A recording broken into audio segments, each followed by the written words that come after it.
हरे कृष्णा। तो हम आप सभी भक्तों का आज की जो दशहरा के उपलक्ष्य में ये आयोजित संध्याकालीन कक्षा में स्वागत करते हैं। जैसे कि कल हमने दुर्गा देवी की स्थिति, उनकी जो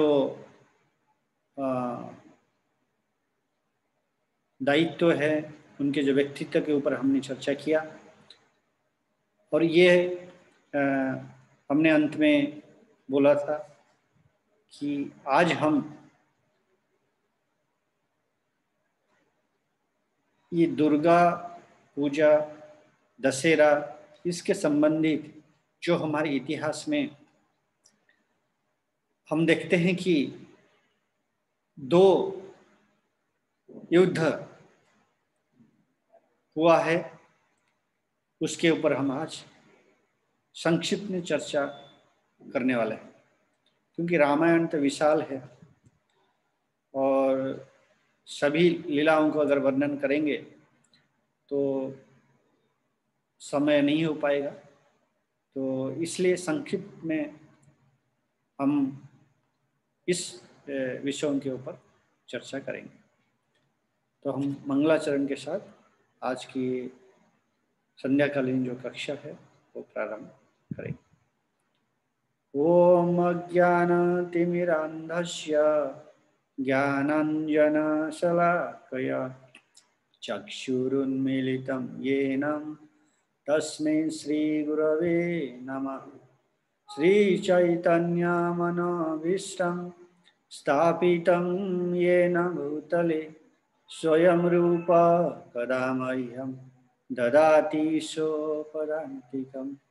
वन्देऽहं श्रीगुरो श्रीयुतपदकमलं श्रीगुरून् वैष्णवांश्च।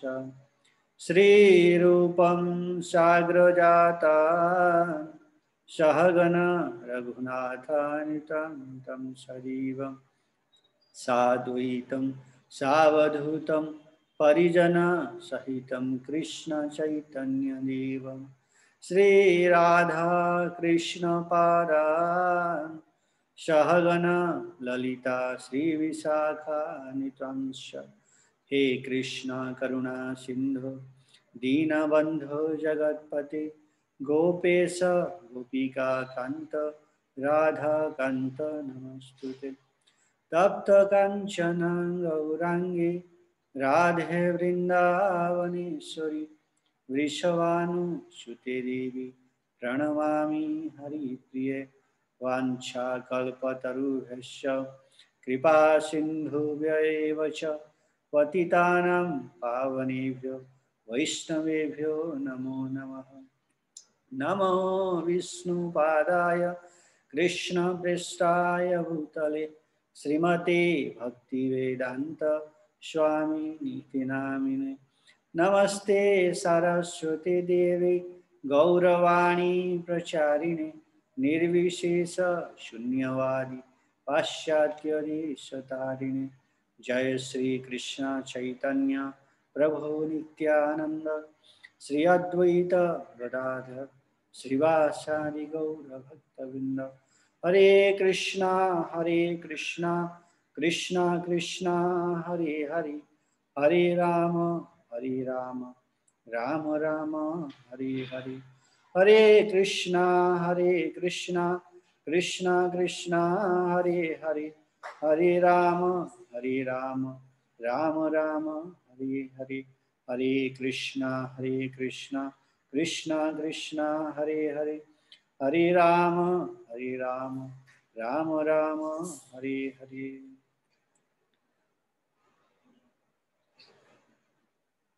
हरे कृष्णा। तो आज का जो विषय में हम चर्चा करने जा रहे हैं ये काफ़ी महत्वपूर्ण विषय है। खास करके भक्तिमय जीवन में हमको बहुत सारी शिक्षा हमको इस कथा के माध्यम से मिलने वाला है। तो अगर हम ध्यान से इसको श्रवण करेंगे और अपने जीवन में उतारेंगे तो हम अवश्य जो हम भक्ति मार्ग हमने चुना है तो ये सब शिक्षाएं हमको अत्यंत सहायक होंगी। तो देखते हैं कि हम भगवान की जो लीला है तो खास करके जैसे कि दशहरा मनाया जाता है, कुछ लोग आज मना रहे हैं और हमारे वेस्टर्न कैलेंडर में जैसे कि कल की विजयदशमी है। तो इसके पीछे जो भगवान के लीला जुड़ा हुआ है, जो भगवान की शक्ति माता दुर्गा देवी है, वो जैसे महिषासुर का वध करते हैं और भगवान परम पुरुष श्री कृष्ण में भी, श्री कृष्ण गीता में अलग अलग तरीके से इन दुर्गा देवी किस प्रकार इस भौतिक जगत को नियंत्रित करते हैं उसके ऊपर भी बताते हैं। तो हमको ये सब तत्व, लीला, ये सब को समझते हुए इन लीलाओं से और तत्वों से हमको जो सीख मिलता है वो सब शिक्षाओं को हमारे जीवन में उतारने की हमको कोशिश करना चाहिए। तो आज जो हम विषय वस्तु के ऊपर चर्चा करेंगे वो हम श्री राम विजय, जो कि विजयदशमी के नाम से भी जाना जाता है, तो इस दशमी तिथि में यश रावण को भगवान श्री रामचंद्र जो वध करते हैं दशमी के दिन हुआ था, इसलिए इसको विजय दशमी, श्री राम विजय उत्सव भी बोलते हैं। तो हमारे परम सौभाग्य है कि श्री श्री नित्याई गौरांग महाप्रभु की कृपा से हम लोग प्रतिदिन इस भागवतम कक्षा श्रीमान श्याम ऋषि प्रभु के द्वारा जो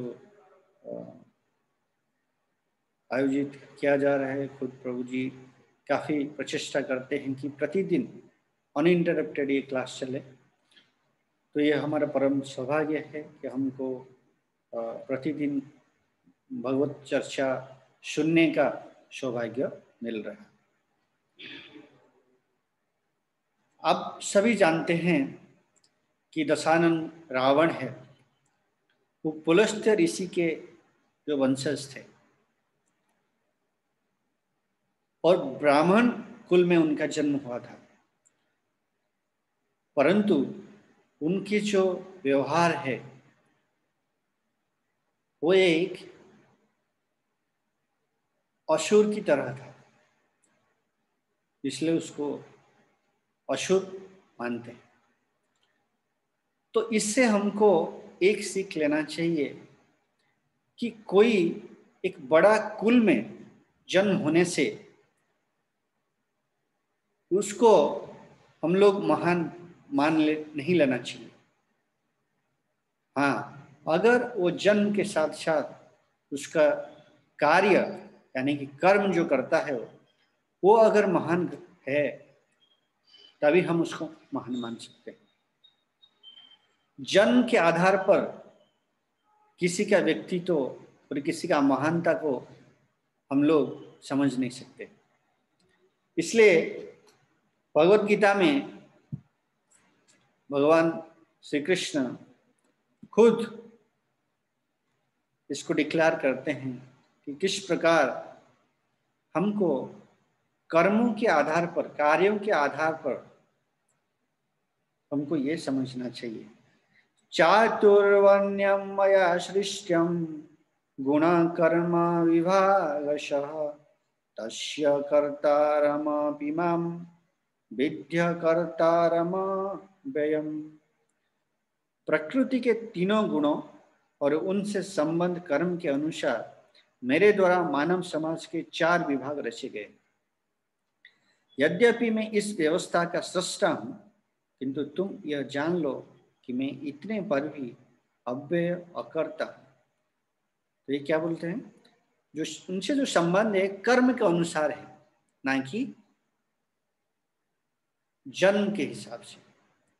तो इसको हम यहाँ पर हमको समझना चाहिए, क्योंकि कोई व्यक्ति जैसे कि कोई उच्च कुल में जन्म होता है, उसके मन में ये अभिमान आता है, मैं उच्च कुल का हूँ, मैं ब्राह्मण परिवार से हूँ, परंतु उसके हिसाब से अगर वो कर्म नहीं करता तो उसका महानता आगे जितना भी वो प्रदर्शित करे वो हमको मानना नहीं चाहिए, जो कि हम भगवत गीता में भी देखते हैं किस प्रकार कर्मों के हिसाब से ये चातुर्वर्ण्य मया सृष्टम, इसके ऊपर काफी हम जो भगवत गीता के ऊपर चर्चा करेंगे तो इसको संपूर्ण रूप से चर्चा करेंगे। और आगे हम देखते हैं कि जो रावण है वो शिव जी का भक्त था, और शिव जी को प्रसन्न करने के लिए वो एक बार यज्ञ का आयोजन किया था।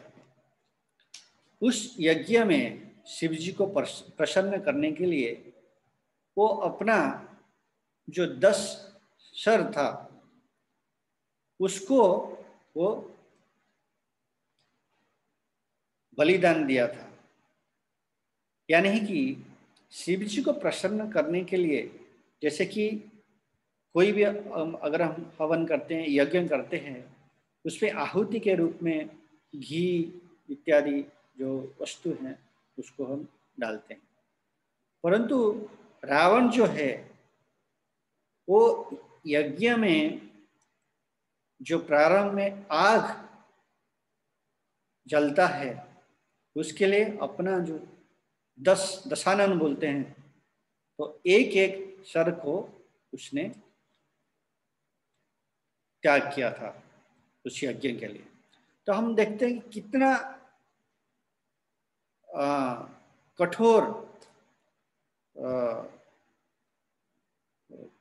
तपस्या, कितना कठोर स्टेप रावण लिया था। किसके लिए? शिव जी को प्रसन्न करने के लिए। और शिव जी को क्यों प्रसन्न करना है? उसको कुछ मटेरियल डिजायर जो उसके मन में है उसको चाहिए।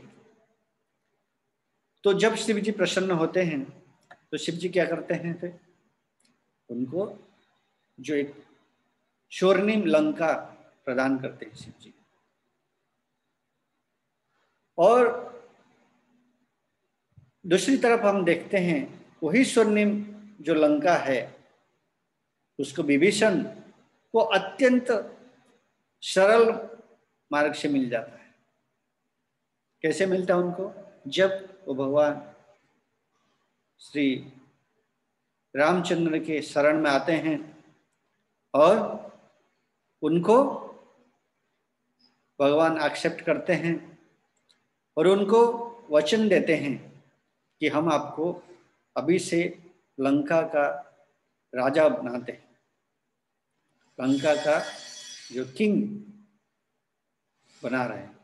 जो हनुमान इत्यादि जो वहाँ पर उपस्थित रहते हैं तो पूछते अभी तो युद्ध शुरू नहीं हुआ, आप कैसे घोषित कर दिए? तो भगवान बोलते हैं अगर मैं युद्ध हार भी जाता हूँ तब भी मैं ये वचन देता हूँ कि मैं अयोध्या का जो राज सिंहासन है ये मैं विभीषण को दे दूंगा। तो इस प्रकार जो भक्त होते हैं वो भगवान को शरण लेने से ये सब जो भी इच्छाएं हैं ये सब ऑटोमेटिक सरल मार्ग से, सरलता से ये सब मिल जाता है। तो इससे हमको ये समझना चाहिए, तो कठोर तपस्या हमको सिर्फ हमारे ये भौतिक जगत की इच्छाओं का पूर्ति करने के लिए नहीं करना चाहिए। हमको ये तपस्या भगवान की जो प्रसन्नता के लिए उनका नाम लेकर निरंतर हमको करना चाहिए। तो आगे हम देखते हैं कि जो नवरात्रि के दौरान, जैसे कि 9 दिन नवरात्रि होता है, 10वें दिन के दिन ये रावण का वध करते हैं। ये दोनों जो युद्ध है, इसमें निष्कर्ष क्या निकलता है कि आसुरी शक्ति का विनाश होता है दोनों युद्ध में। एक महिषासुर, दूसरा रावण, दोनों आसुरी शक्ति का विनाश होता है।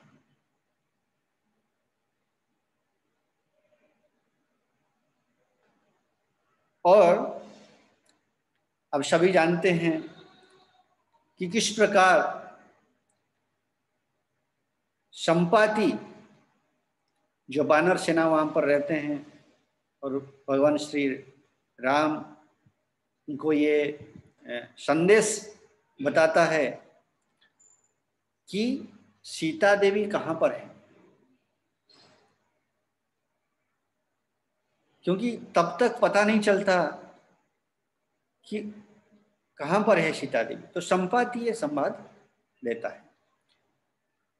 उसके बाद संपाति जब बताते हैं कि वो लंका में है,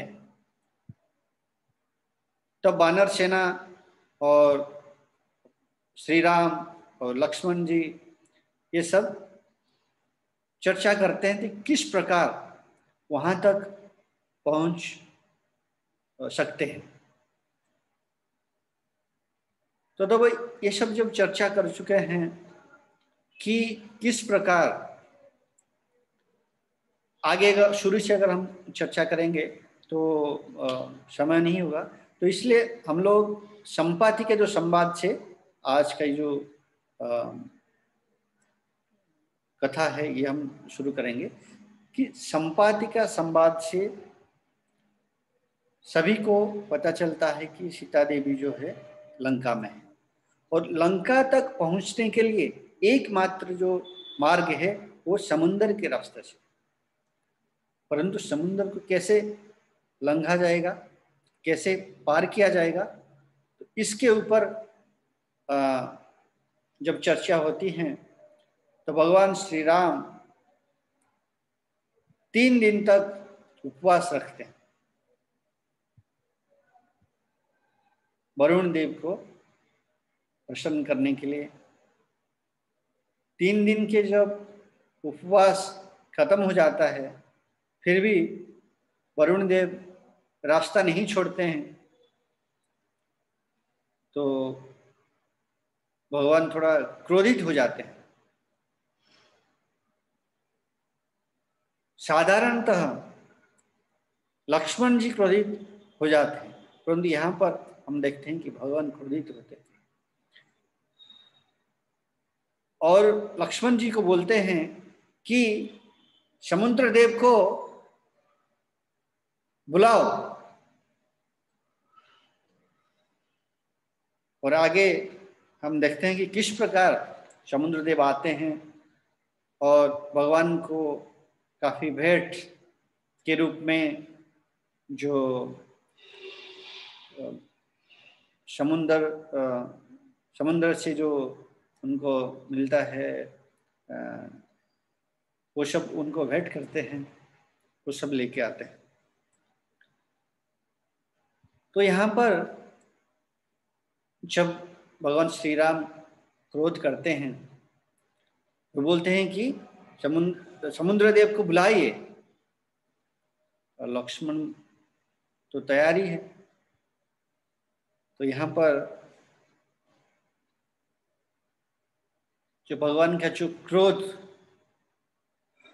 इस प्रकार था और कैसे बोलते हैं, ये जो तुलसीदास जी बोलते हैं, लक्ष्मण बाण सरासन आनु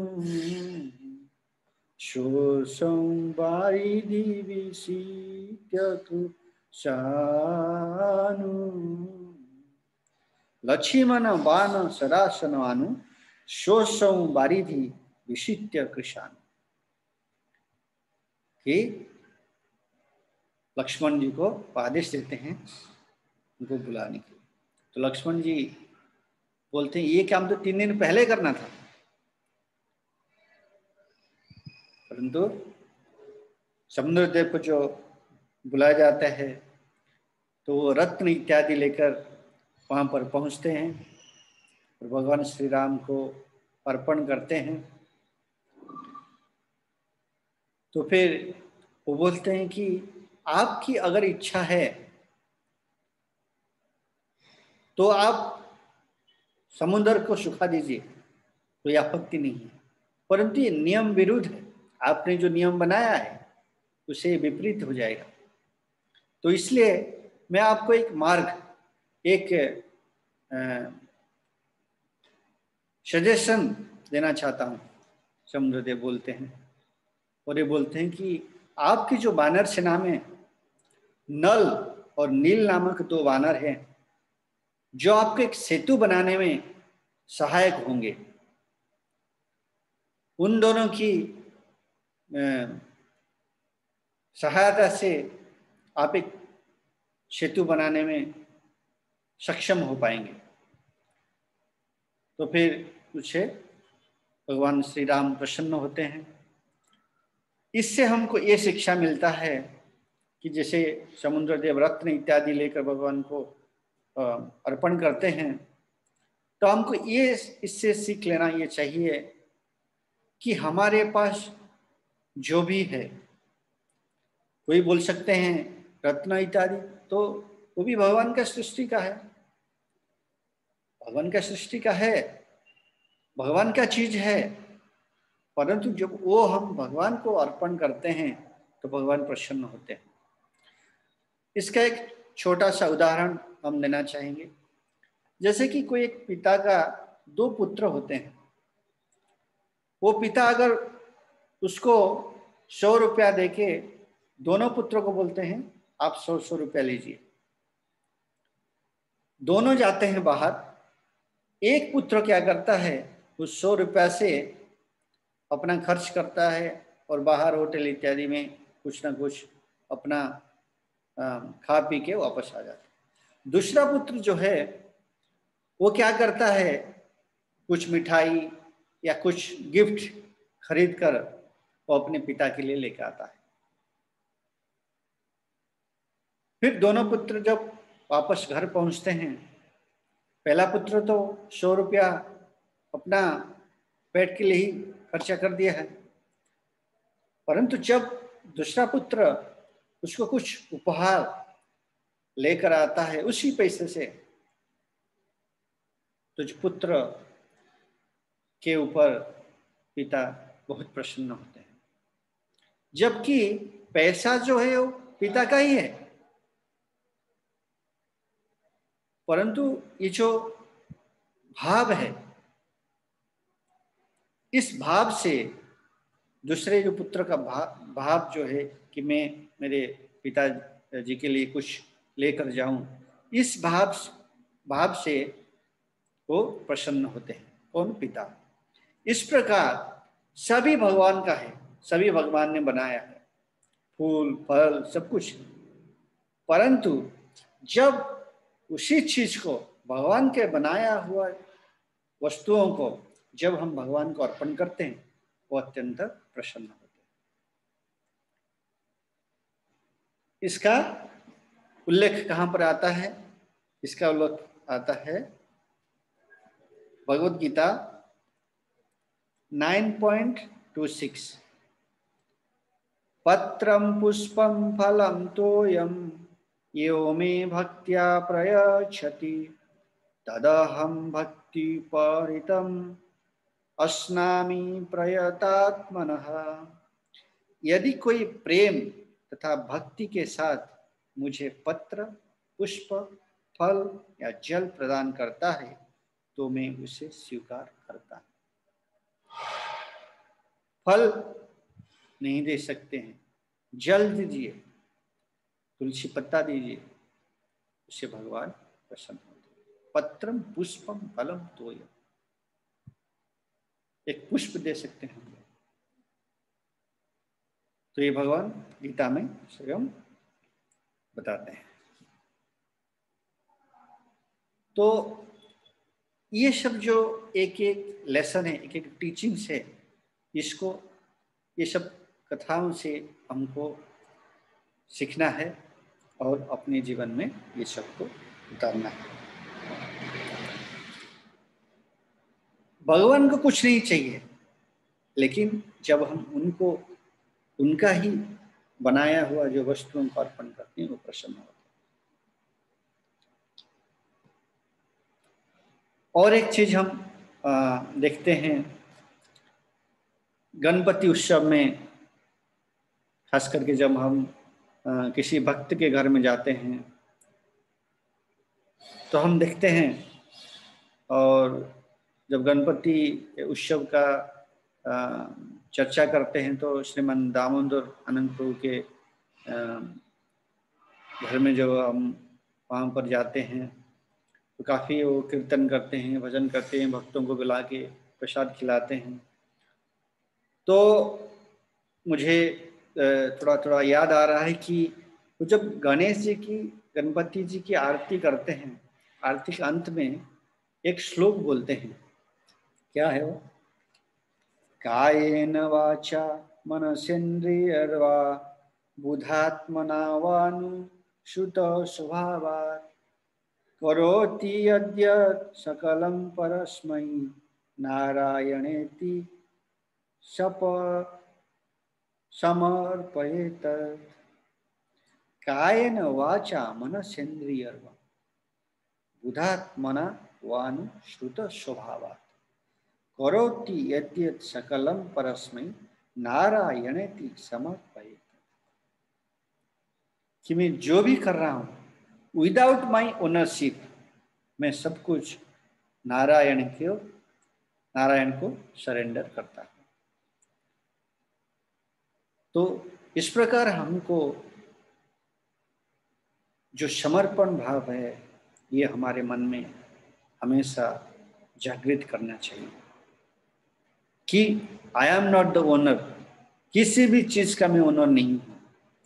तो इसलिए हम सभी चीज जो है भगवान को अर्पण करें। कायेन, इस शरीर के द्वारा जो भी होता है, वाचा, वाचा से जैसे भक्त लोग प्रचार करते हैं, भगवान का गुणगान करते हैं, तो एक प्रकार सेवा है।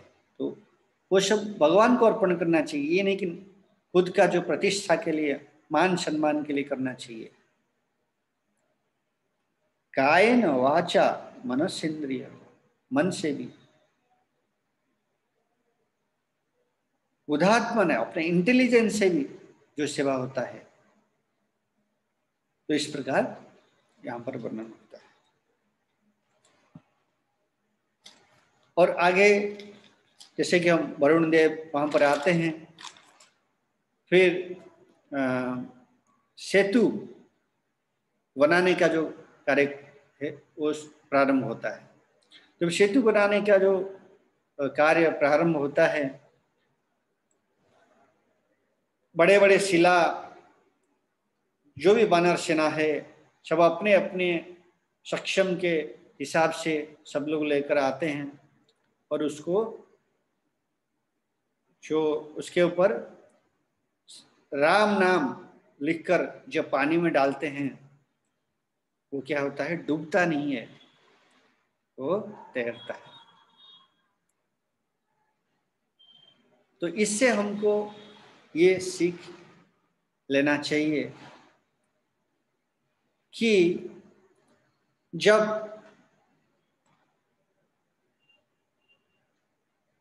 पत्थर जो है नॉर्मली कोई भी पत्थर, छोटा बड़ा कोई भी पत्थर हम डालते हैं तो पानी में उसका स्वभाव है कि वो डूब जाता है, परंतु यहाँ पर हम देखते हैं भगवान का नाम लिखने से वो तैरता है। इस प्रकार संसार रूपी सागर में जो हम डूबे हुए हैं, अगर हम भी अपने जीवा की सहायता से हम अगर भगवान का नाम लेंगे, तब हम इस भव सागर से पार हो सकते हैं। ऐसा बताया जाता है कि पत्थर तो इतना कठिन है, उसके ऊपर भगवान का नाम लिख के जो नल नील इनके सहायता से वो सब हो जाता है। नाम की ये शक्ति है। तो हमारा शरीर तो इतना कोमल है, अगर हम इस जिह्वा में भगवान का नाम लिखेंगे, यानी कि जिह्वा से भगवान का नाम उच्चारण करेंगे, हरे कृष्णा कृष्णा कृष्णा हरे हरे, हरे राम राम राम हरे हरे, तो निरंतर जप करेंगे तो क्या होगा, इस भवसागर से हम पार हो सकते हैं। तो हम आगे देखते हैं, इस प्रकार सेतु का निर्माण होता है। और सेतु का निर्माण में और एक अत्यंत महत्वपूर्ण कथा हम देखते हैं कि गिल्लेरी का जैसे स्टोरी हम सबको पता है। वो छोटा सा प्राणी है, फिर भी अपना सक्षम के हिसाब से वो सेवा करती है और उसको भगवान अप्रिशिएट करते हैं।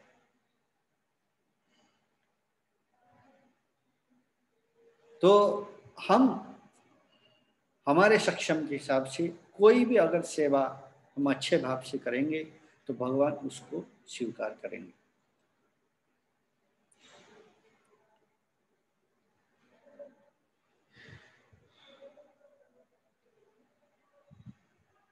और नाम का जो यहाँ पर चर्चा हम कर रहे हैं, कोई बोल सकता है ये तो त्रेता युग की बात है, तो हो सकता है कि उनकी तपस्या के बल से या और किसी कारण के वजह से, और भगवान स्वयं वहां पर उपस्थित थे, हो सकता है कि उसकी वजह से ये सब संभव हो पाए। परंतु कलयुग में भी चैतन्य महाप्रभु इसको बताते हैं, क्या है, शिक्षाष्टकम में बताते हैं, नामनाकारी बहुधा निज सर्वशक्ति, है कि नहीं, नामकारी बहुधा निज सर्वशक्ति, ये भगवान का शक्ति है, उसमें लुकायित है भगवान के नाम। तो इसलिए हमको भगवान का जो नाम के ऊपर हमको भरोसा करना चाहिए।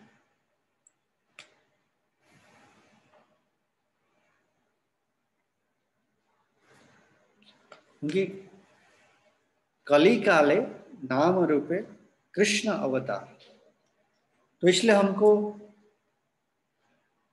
भगवान की इस नाम के ऊपर हम अगर भरोसा रखेंगे, उसको निरंतर जप करते रहेंगे, जिस प्रकार नाम का आश्रय लेके वानर सेना इत्यादि ने सेतु बनाया और लंका तक पहुंचने में वो सब सक्षम हो पाए, इस प्रकार हम सब इस भवसागर से भी इस नाम का आश्रय लेके हम लोग पार हो सकते हैं।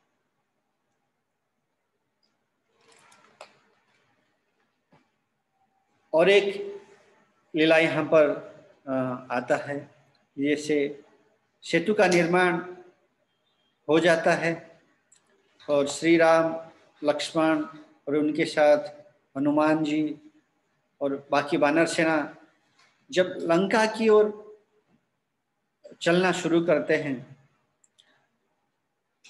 तो एक अत्यंत अद्भुत घटना वहां पर होता है। समुद्र की जितने जीव हैं वो सब भगवान राम का दर्शन लेना चाहते हैं। तो इसलिए छोटी मछली, बड़ी मछली, क्रोकोडाइल, जितने भी प्राणी है वहां पर, तो वो सब उस जो सेतु बनता है उसके किनारे में सब लोग आ जाते हैं। तो ऐसे बताया जाता है कि सेतु का जो विड्थ है वो कम रहता है, परंतु इतना जो समुद्र में जो इतना प्राणी है, जब वहां पर आके वो लोग भगवान राम का दर्शन लेना चाहते हैं, और जितने भी वानर सेना है वो सभी लोग राम के साथ साथ आगे जाना चाहते हैं। जैसे कि कोई नेता मंत्री आता है तो सब लोग वो साथ साथ रहना चाहते हैं ताकि फोटो में आए। तो यहाँ पर हम देखते हैं कि वानर सेना इत्यादि सभी श्री राम, लक्ष्मण जी उनके साथ साथ चलना चाहते हैं। तो ऐसा बताया जाता है कि जो समुद्र के जो सेतु बनता है, सेतु के जो किनारे में जो वहां पर रहते हैं, तो ऐसा बताया जाता है कि जो भी जीव है विपरीत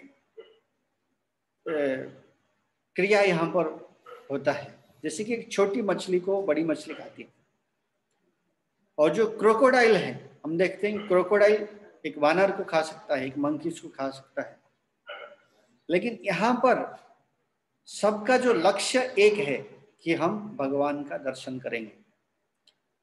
तो इसलिए जन्मजात जो स्वभाव है उसको वहां पर भूल जाते हैं लोग। इस प्रकार इस भौतिक जगत में भी हमारा अगर जीवन का लक्ष्य एक होगा, तब हम लोग एकता का शक्ति आ सकता है। आजकल जो दुनिया में इस प्रकार डिस्टर्बेंसेस है, और इतने सारा हम लोग बोलते हैं कि विश्व में काफी अशांति है, तो ये सब इसलिए हो रहा है कि हमारा जो लक्ष्य है वो अलग अलग है। हमारा लक्ष्य क्या होना चाहिए इस मानव जीवन में, कि भगवान को प्राप्त करना है।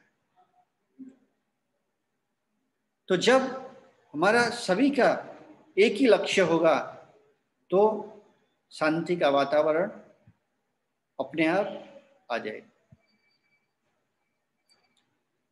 जैसे कि ये भी बताया जाता है कि जैसे कि क्रोकोडाइल हो गए, मछली हो गए, वो सब समुद्र के जो प्राणी है वो सब जैसे सेतु के किनारे में रहते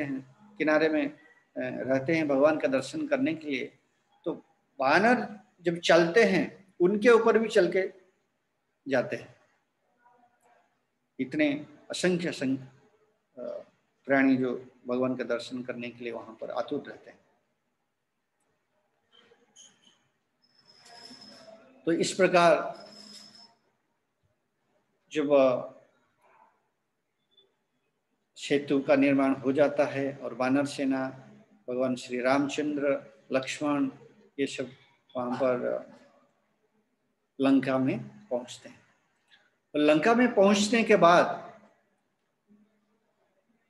वहां पर उस दिन एक बड़ा पर्वत है, वहां पर विश्राम करते हैं, और अगले दिन भगवान श्री राम एक मीटिंग बुलाते हैं। उस मीटिंग में एक आखिरी रिजोल्यूशन होता है कि चलो हम तो लंका में आ गए, परंतु एक अंतिम उद्देश्य यानी कि न्योता दिया जाए रावण को कि शांति का प्रस्ताव, कि अभी भी समय है, आप सीता देवी को छोड़ दीजिए, कोई युद्ध नहीं होगा, कोई रक्तपात नहीं होगा, हम सब वापस चले जाएंगे। परंतु ये काम करेगा कौन? जैसे कि हम बोलते हैं कि जो शहर की जो गले में घंटी बांधेगा कौन?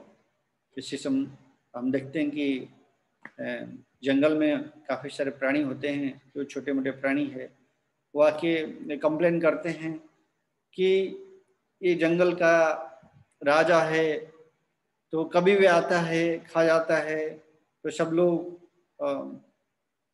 डर के हमारे भागते रहते हैं। तो ये लोग एक मीटिंग करते हैं कि हम लोग एक काम करेंगे, उसके गले में घंटी बांध देंगे, ताकि जब आएगा वो तो हम लोग सब, हमको पता चल जाएगा और हम लोग अपना जो जीवन है वो रक्षा कर पाएंगे। परंतु उसके गले में घंटी बांधेगा कौन? तो इस प्रकार यहाँ पर रावण जी के पास ये प्रस्ताव लेकर जाएगा कौन? तो अंत में ये निश्चय होता है और अंगद को भेजा जाता है रावण जी के पास, और अंगद रावण के पास पहुंचते हैं। तो इस हम देखते हैं कि हनुमान जी जब लंका में पहुंचते हैं तो उनको काफी ऑब्स्टैकल्स रहता है।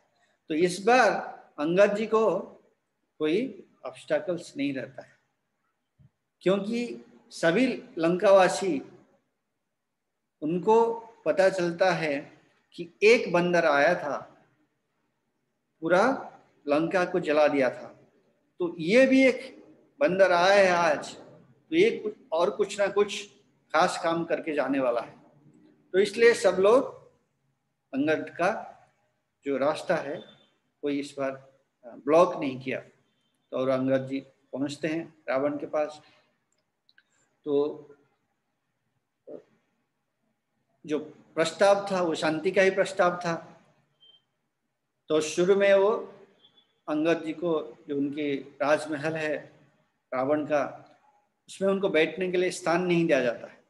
तो अंगद अपना ही स्थान सृष्टि करके वहां पर बैठते हैं और प्रवचन देते हैं रावण को कि अभी भी समय है तुम्हारे पास, जो ये श्री रामचंद्र है वो स्वयं भगवान है, आपने उनका जो पत्नी का हरण किया है, तो अभी भी समय है कि आप उनको, सीता देवी को आगे करके अपने मुंह में तृण लेकर, मुख पर तृण लेकर उनके भगवान का शरण ले लो, नहीं तो आपके मृत्यु सुनिश्चित है। तो ये जब रावण सुनता है वो एकदम क्रोधित हो जाता है। वो अपने मंत्री और जो सैनिक है उनको आदेश देता है कि इसको हत्या किया जाए। तो अंगद बोलता है रुको रुको, हत्या का आपने आदेश तो दे दिया, तो मैं यहां पर पैर रखता हूं, अगर ये पैर यहां से कोई हिला भी पाया तो मैं आपको ये वचन देता हूं कि कोई भी एक अगर ये पैर यहां से जमीन से हिला दिया तो श्री राम जो है सीता देवी को छोड़कर चले जाएंगे। तो सभी एक एक करके सैनिक, मंत्री, महामंत्री जो भी रहते हैं वहां पर, वो सब आते हैं और सभी विफल होते हैं। और अंत में रावण आता है। रावण आके जब अंगद का जो पैर उसको उठाने के लिए जब प्रयास करता है, तो अंगद खुद उनका जो पैर है वो वहां से हटा देते हैं और बोलते हैं अरे पैर पड़ना है तो मेरे पैर में पड़ के क्या फायदा है, इससे अच्छा आप जाके भगवान श्री राम वहां पर जो उपस्थित हैं उनके पैर पड़ो, आपकी उद्धार हो जाएगा। परंतु वो मानता नहीं रावण, और अंगद वहां से वापस आ जाते हैं और भगवान श्री राम को ये सूचना देते हैं कि प्रभु, रावण शांति का प्रस्ताव स्वीकार कभी भी नहीं करेगा। तो इसलिए उसको आपकी जो बाण है उससे ही उसको सीख मिलेगा। तो फिर युद्ध का प्रारंभ होता है। ताई गौरांग महाप्रभु की काफी घमासान युद्ध होता है। रूस में रावण की जो जितने भी सेना रहते हैं सभी एक एक करके मारे जाते हैं। तो अंत में हम देखते हैं कि इस विजयादशमी के दिन पर रावण के साथ लड़ाई होता है। और इस लड़ाई में ऐसा होता है कि भगवान राम बाण निकालते हैं, उसका एक अंग को काटते हैं और फिर देखते हैं कि वो अंग आके अब रावण के शरीर में फिर से जुड़ जाता है। तो यहाँ पर इस प्रकार कई बार होता है कि एक एक अंग जो है उसको काट देते हैं भगवान और फिर देखते हैं कि वो सब जुड़ जाता है। तो ये सब क्यों होता है? क्योंकि जो रावण है, रावण की जो नाभि में एक अमृत कलश रहता है, उसके वजह से उसको कोई भी अंग जो है वो मरता नहीं है। तो इसका सूचना कौन देता है? विभीषण देते हैं, क्योंकि ये विभीषण को पता था। और ये विभीषण भगवान श्री राम को तो ये पता ही है, परंतु वो प्रतीक्षा कर रहे थे कि विभीषण कब इशारा करेंगे, विभीषण कब बताएंगे, उनका ये परीक्षा ले रहे थे। तब जाके भगवान श्री रामचंद्र अगस्त्य मुनि का जो दिया हुआ बाण, वो अपने जो धनुष्य है उससे चलाते हैं। और ऐसा बोला जाता है कि एक साथ भगवान श्री राम 31 बाण चलाते हैं। जो 10 हेड्स है तो 10 हेड्स के लिए 10 बाण, और जो 20 भुजाएं हैं, क्योंकि एक हेड के लिए दो दो जैसे अगर बोलेंगे कि तो 20 हैंड से तो 10 बाण हो गया हेड्स के लिए, 20 बाण से हो गया 20 बाण हो गया अपने भुजाओं के लिए, तो 10 और 20 30 हो गया, और एक नाभि के लिए। तो 31 बाण जो है वो एक साथ बाण छोड़ते हैं भगवान श्री राम। उसके उपरांत रावण का वध होता है। और जब उसका मृत्यु होता है, जब वो गिरता है जमीन पर, ऐसा लगता है कि आकाश से कोई एक पहाड़, विराट पहाड़ गिरा। तो इस प्रकार वहां पर होता है, भगवान श्री रामचंद्र का जय जयकार होता है। तो इसलिए ये जो दशमी का जो तिथि है इस महीने में, इसको विजय दशमी बोलते हैं। और श्री राम विजयदशमी भी इसको बोलते हैं। तो इस प्रकार हम देखते हैं कि जो एक आसुरी शक्ति का भगवान विनाश करते हैं,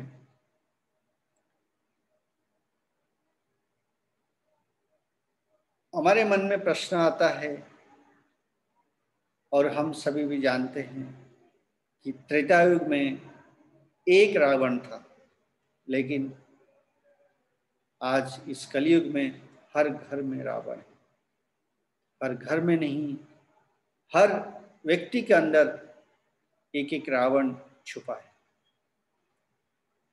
उस रावण एक स्थूल रावण था, वो उसको देख पाते थे भगवान राम, और भगवान श्री राम सक्षम थे उसका वध करने के लिए। परंतु हमारे हृदय में जो रावण है, काम क्रोध लोभ इत्यादि के रूप में, वो सूक्ष्म रावण है। उस सूक्ष्म रावण को वध करने के लिए वो दिखाई नहीं देता, स्थूल रावण दिखाई देता है, उसको मारने के लिए दिखाई देता है वो सामने, और जो मारने वाला है वो सक्षम है रावण को मारने के लिए।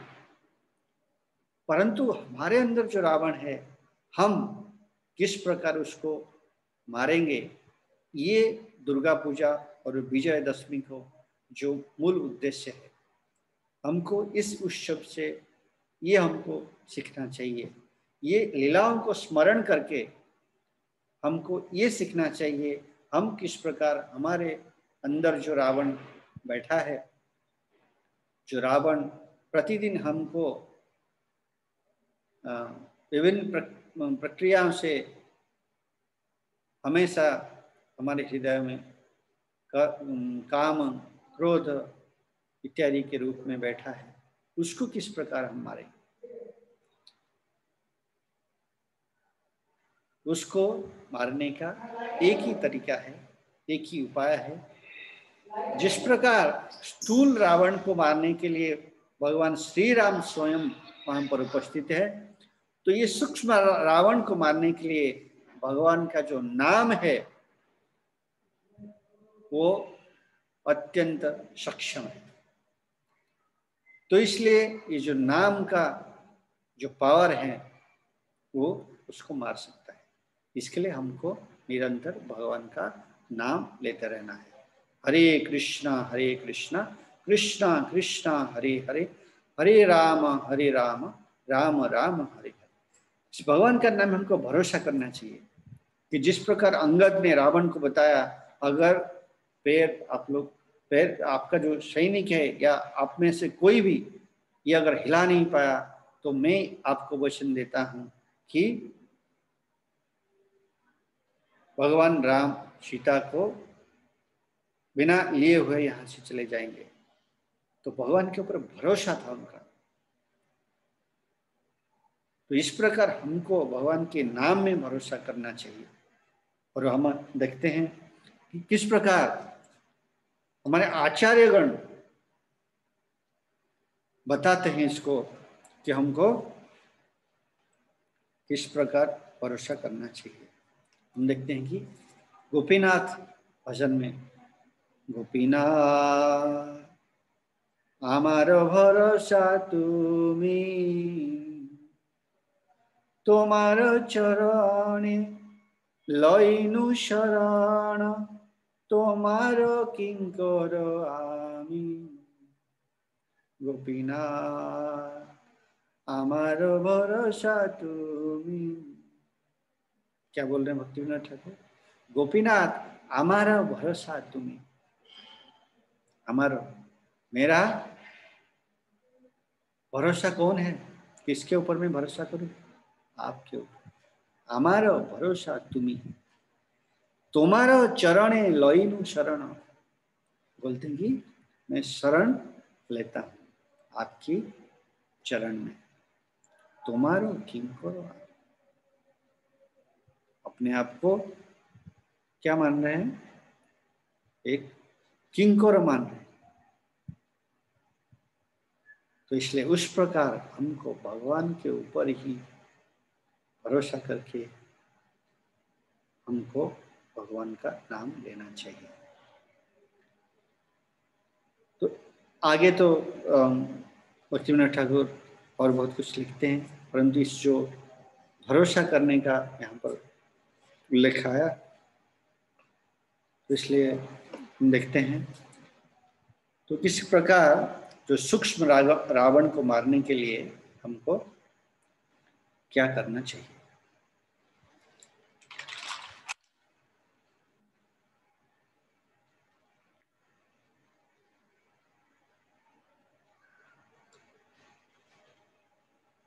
और ये जो नाम के बारे में हम लिखते हैं कि कलयुग में ये जो नाम लेना, भगवान का हरे कृष्णा महामंत्र बोलना है, निरंतर जप करना है, तो खास करके जो हमारे संस्थापक आचार्य इस डिवाइन ग्रेस श्री भक्तिवेदांत स्वामी श्री प्रभुपाद हमको ये मार्ग उन्होंने दिया, तो इसको हम सीरियसली लेना चाहिए और ऑफेंसलेस जप, ऑफेंसलेस चैंटिंग, अपराध रहित नाम जप करने का हमको प्रयास करना चाहिए।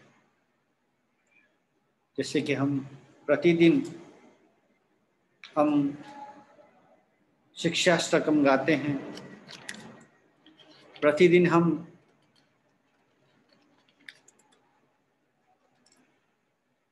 नाम अपराध क्या क्या है वो भी गाते हैं।